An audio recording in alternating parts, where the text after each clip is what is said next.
بسم الله الرحمن الرحيم وهبينما خميسة أو جمعة أي سوق ليسو شنطة بيشا ماج سنة كلا بكون لباتن يلح أو كوبهجن لحية تمنك بيشا رمضان سنة كون أفر بقول أفرتن يتضبا تاريخ الهجرية ده كسو دوادا مركله هي برنامجكي قبانها قضبده عاو برنامج كأن ذيكو وهينو وحا كمدا بينكي تضباد دقالك بريغا دحي إيران iyo Xisbullah oo caawa duqeymo isdaba joog ah ku qaaday waqooyiga Israa'iil iyagoo si gaar ah u beegsanaya magaalada dekedda leh ee Haifa iyo saldhigyada ciidamada ee dhanka waqooyiga warbaahinta Israa'iil oo shaacisay in Mareykanka iyo Israa'iil ay ka fakarayaan inay dhimaan weerarada ay ku hayaan Iiraan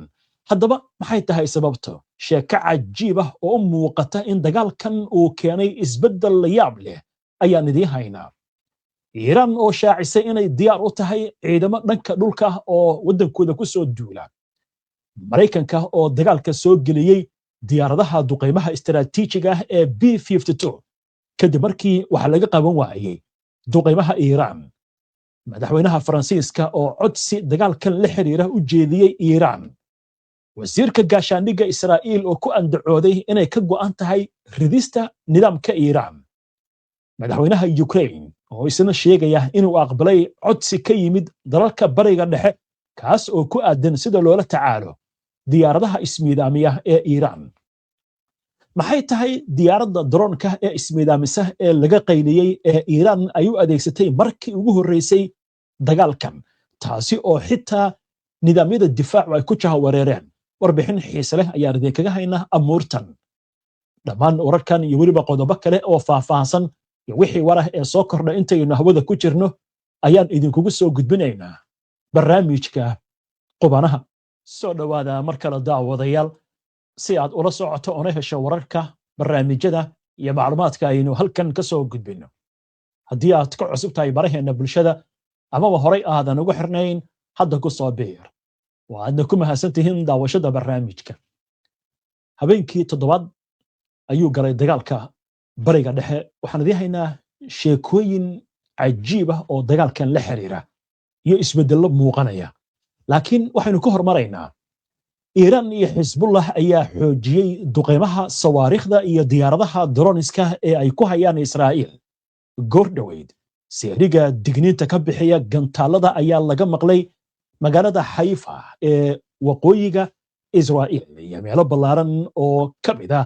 waqooyiga Israa'iil kadib weeraradan gantaalada ah warbaahinta Israa'iil waxay sheegtay in ay ka yimaadeen Iiraan iyo Lubnaan wargeyska iyo dhaco taxranood ayaa sheegaya in seeriga digniinta ka bixiya laga maqlay aaga Golan ilaa iyo Haifa kadib markii gantaaladan la soo riday telefishinka Al Jazeera ayaa dhankiisa sheegaya in 4 gantaal laga soo riday koonfurta Lubnaan kuwaasi oo ku dhacay gobolka Jaliil isla wararkan wakaaladda wararka Maahir ee laga leeyahay Iiraan ayaa sheegaysa in magaalada Haifa caawa ay ahayd bartilmaameedka weerarada gantaalada ee Iiraan war kale oo coladan la xiriira wasiirka arrimaha dibadda ee dalka Iiraan Abbas Araghchi ayaa u sheegay telefishinka NBC ee Mareykanka laga leeyahay in Iiraan ay diyaar u tahay inay wajahdo duulaan dhanka dhulka oo Mareykanku ku soo qaado dalkiisa wuxuu sheegay in Iiraan aysan dalban xabad joojin isla markaasna ay si ba'an u diidan tahay wada xaajood kasta oo ay la gasho Mareykanka Araghchi waxa ku nuuxnuuxsaday inaysan jirin sabab ay ula xaajoodaan Mareykanka kadib weerarkii lagu qaaday dalkiisa xilli ay socdeen wada xaajoodiyo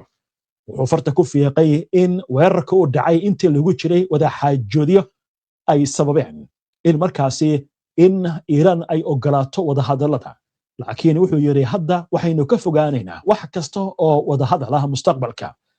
Araghchi ayaa ku nuuxnuuxsaday in Iiraan aysan qorsheynin in ay xirto marin biyoodka Hormuz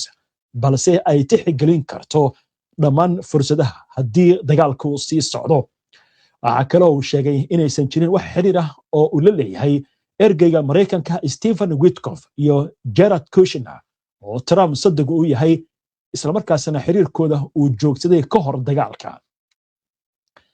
isla wararkan madaxweynaha Iiraan Mas'uud Pezeshkian ayaa isna sheegay in gudoomiyaasha gobolada iyo ciidamada qalabka sida ay tahay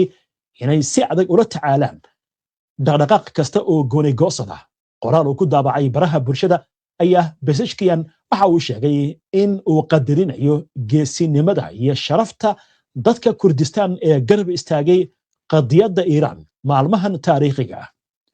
madaxweynaha Iiraan ayaa tacsi u diray qoysaska shuhadada ku dhaawacmay iyo kuwa ku dhintay dhacdooyinkan.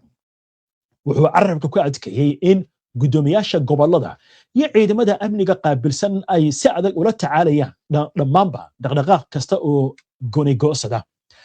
war kale oo Iiraan ku saabsan ergada Iiraan ee qaramada midoobay ayaa beeniyay wararka sheegaya inay xireen marin biyoodka Hormuz, waxaana ay sheegeen in wararkaasi aysan sal iyo raatoona lahayn. ergadu intaasi ay ku dartay in Iiraan ay ka go'an tahay u hoggaansanaanta qawaaniinta caalamiga iyo xorriyadda maraakiibta.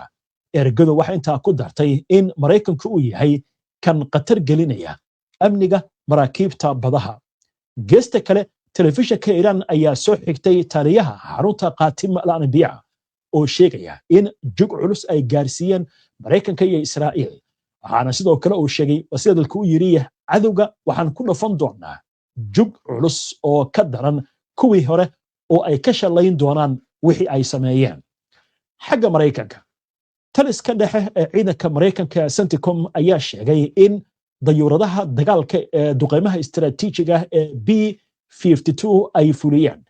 weerar lagu beegsaday goobaha gantaalada balastiga iyo xarumaha taliska ciidamada. arrintan ayay khubarada ku macneeyeen kadib markii duqeymihii hore ay joojin waayeen weerarada sawaariikhda iyo diyaaradaha droniska ee Iiraan ka imaanaya, isla markaasna loo baaqay in diyaaradahan la hawlgeliyo. waaxda amuuraha dibadda ee Maraykanka ayaa ku dhawaaqday in ay hakisay hawlaheedii safaaradda magaalada Kuwait, iyadoo ugu baaqday muwaadiniintooda inay ka baxaan dalkaasi si degdeg ah. wasaaraddu waxay sidoo kale xaqiijisay in aan la sheegin wax khasaare ah oo soo gaaray shaqaalaha safaaradda kadib weeraradii ugu dambeeyay ee sawaariikhda Iiraan. dhanka Israa'iil, wasiirka gaashaandhigga Israa'iil Israel Katz ayaa waraysi uu siiyey telefishinka Kanal 12 ee Israa'iil laga leeyahay. waxa uu ku sheegay in ujeedada howlgallada military ay u socdaan ay tahay in la soo afjaro sida uu yiri awoodda nuclearka iyo gantaalada Iiraan, isla markaasna la abuuro xaalado suurto gelinaya in nidaamka Iiraan la rido. Katz ayaa intaa ku daray in Israa'iil ay sii wadi doonto waxa uu ku tilmaamay dejinta qaacida cabsigelin xooggan ah oo ka dhana Xisbullah, isagoo carabka ku adkeeyay inaysan ogolaan doonin in kooxdaasi dib ay u soo ceshato awoodeedii hore ama ay soo celiso saameynteedii istiraatiijiga ahayd inta uu socdo dagaalkan. laakiin war ka duwan warkan ayaa caawa soo baxay. waxaa la leeyahay Maraykanka iyo Israa'iil waxay ka fakarayaan in la hakiyo ama la yareeyo duqeymaha ka dhanka Iiraan. madaxweynaha Maraykanka waxaan ogeyn 2 maalmood ka hor inuu wacd ku maray wax weyn inay sameyn doonaan. Netanyahu sidoo kale wuxuu yiri dharbaaxa culus ayaan ku dhufanaynaa Iiraan, laakiin warkaasi caawa war ka duwan baa soo baxay. haddaba aynu eegna sheekadan. hay-adda warbaahinta Israa'iil ayaa waxay sheegaysaa in Washington iyo Tel Aviv ay isku diyaarinayaan inay yareeyaan tirada weerarada ka dhanka Iiraan si ay u sii wadaan fulinta duqeymaha muddo dheer. halka markaan dul istaagno, maxaa loola jeedaa hakin iyo in duqeymaha la sii wado muddo dheer? waayo waxaa la leeyahay Maraykanka iyo Israa'iilba waxaa ku sii yaraanaya gantaalada, ha noqdeen kuwii difaaca iyo kuwii kale ee lagu talagalay in wax lagu burburiyo. Iiraan haddayba waxay la soo baxday hub cusub. waxaa ka mid ah diyaarad drone ah oo laga yaabin yahay oo barnaamijka qaybta dambe aan idinkugu faahfaahin doona. Sacuudiga marka laga tago wadamada kale Kuwait iyo Bahrain iyo Qatar iyo Imaaraadka intuba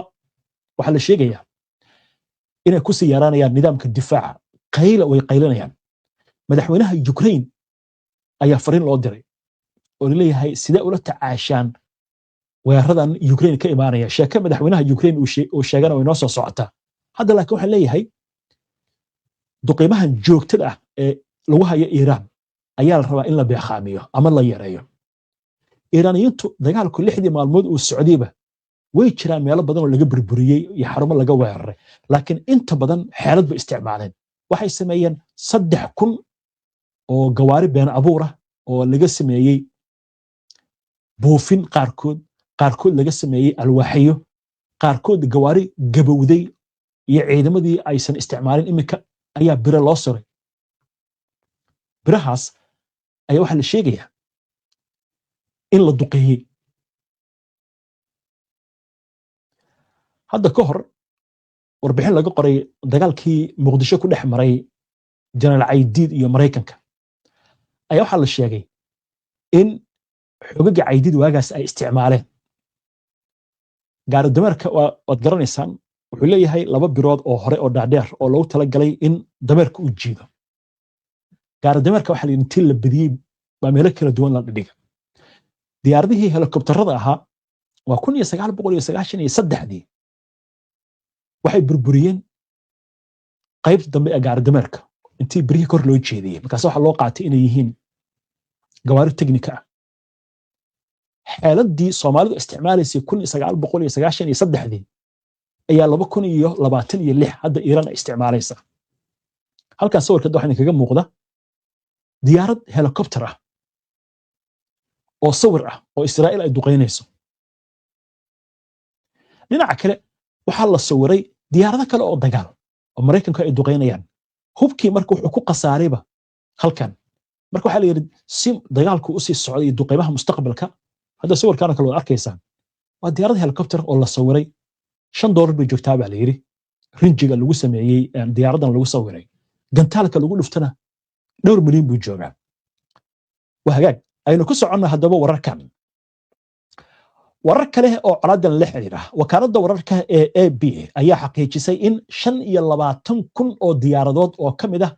44,000 oo duulimaad oo la qorsheeyay inay ka duulaan ama ay ka degaan bariga dhexe in la baajiyay tani markii dagaalku uu bilowday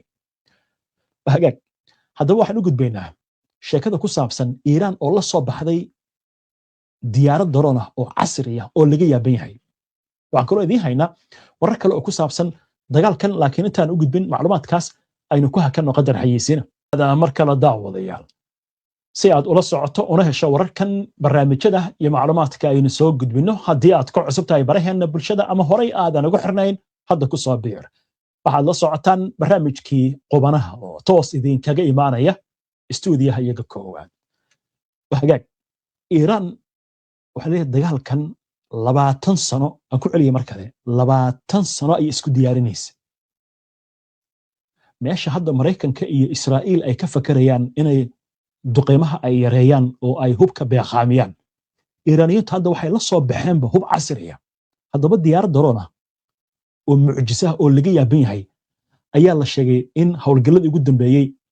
loo adeegsaday aynu eegno war abuurtan la xiriira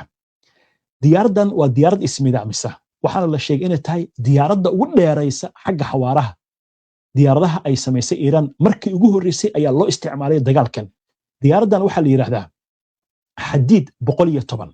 wakaaladda wararka Iiraan laga leeyahay ee Faris ayaa waxay sheegtay in ciidanka ilaalada kacaanka Islaamiga ah ee Iiraan ee magacooda loo soo gaabiyo IRGC markii ugu horeysay ay adeegsadeen diyaaradda aan duuriyaha lahayn ee ismidaamisay ee Xadiid 110 ama birta 110aad intii lagu jiray weeraradii ugu dambeeyay ee lagu beegsaday Israa'iil iyo danaha Mareykanka ee gobolka bariga dhexe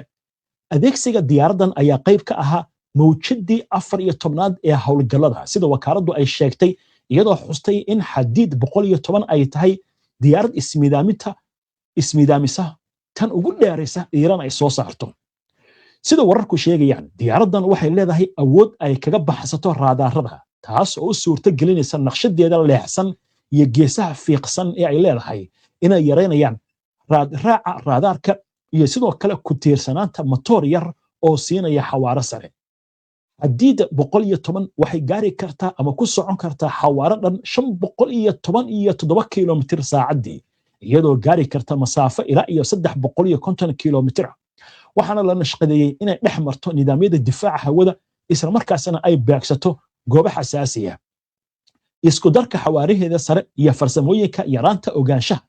ayaa la rumaysan yahay inay suurto gelin karto in la ogaado keliya marka ay masaafo gaaban u jirto goobta loogu talagalay inay ku dhacdo, taas oo ka dhigaysa mid adag inay qabtaan nidaamyada difaaca.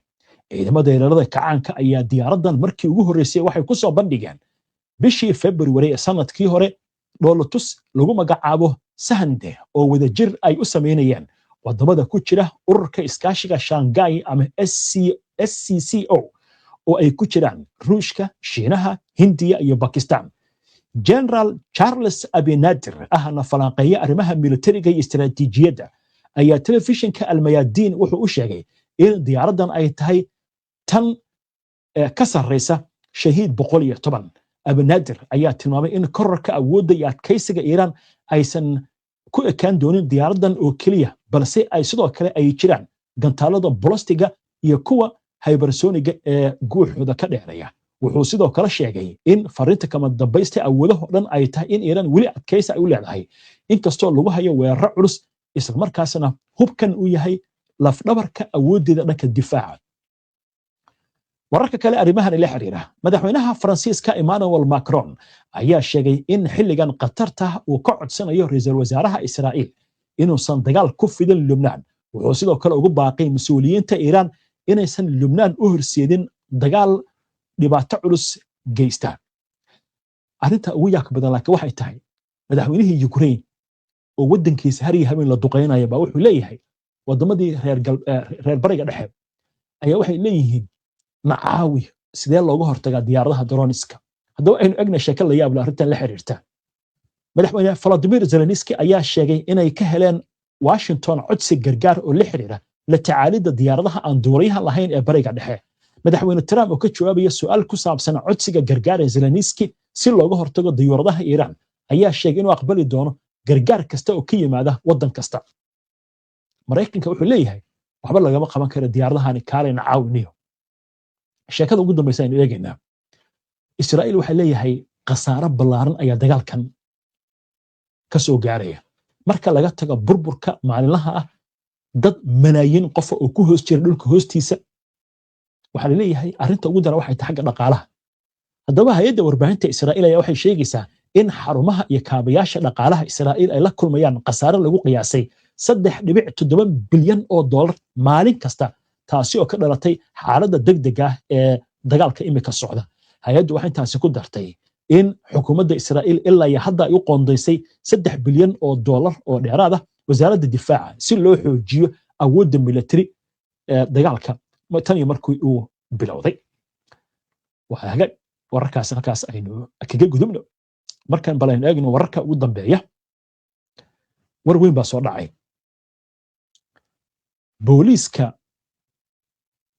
magaalada Basra ayaa waxay leeyihiin waxaan baadi goobaynaa dooliyihii diyaaradda Mareykanku leeyahay oo soo dhacday. waxay leeyahay xaduudka gobolkaasi Basra ayaa la sheegay in diyaaradda lagu soo riday. waxaana la sheegayaa hadda in la baadi goobayo dooliyihii jaani cirib meesha uu dhigay lama oga ilaa iyo hadda. waxaa leeyahay diyaaradda Mareykanku leeyahay ayaa la soo riday, doolihiina waa la raadinayaa. dhinaca kale waxaa leeyahay waxaa laga wareeray caawa diyaarado waaweyn oo Mareykanku uu leeyahay oo ku degaya gobolka Kurdistan. waxaa la aaminsan inay hub u geynayaan maleeshiyaadka Kurdiyiinta, iyadoo dagaalka marka Iiraan wax looga qaban waayo xagga duqeynta la rabo in ciidamo laga geliyo dhanka gobolka Kurdistan ee waqooyiga Ciraaq. wargeyska Wall Street Journal wuxuu kaloo leeyahayba Israa'iil muddo bilooyin ah ayay Kurdiyiinta hubeynaysa, hub qarsoodi ayayna siinaysa. hadda waa aniga maqlaynay Iiraaniinta inay leeyihiin diyaar baa u nahay weerar kastoo laga soo qaado dhanka dhulka wadankan lagu soo qaado. arrinta marka waxaa leeyahay waa kaartadii ugu dambeysay. weli waxaa leeyahay Netanyahu markuu u tegay Trump waxyaaluhu hordhigay ka mid ahayd oo uu leeyahay gudahana kacdo baan ka abuuraynaa, dadka kici doona magaalooyinka, gacantana waxaan siin doonaa ciidamada Kurdiyiinta. sidaas ayaa marka dagaalka ku qaadeynaa. laakiin arrintu waa isbedelaysaa baa leeyahay. Iiraan laftigeeda hawl culus bay wadaa. وهاجاك وحي سوكر دا وينو أركي دونا يدوليها مريكان كي ديار دي سلسوري دي إمكا لغر بعد جوبيو مقالة بصرة سيدا بوليس كعراق أي شيئين. إتا أيام كسو قبقبين يا عاو برنامجكي وأنا كما هسنتهين داوشدا برنامجك. سياد ولا صعته وركن يا برنامج كده يا معلوماتك أي نسوق قد بينه هديات كو عصبت أي بريهن بالشدة أما هوري آدان وقو حرنين hadda ku soo biir. Ayno barnaamij ka xiga insha Allah inta ka horeysa jimca mubaarak nabadgelyo.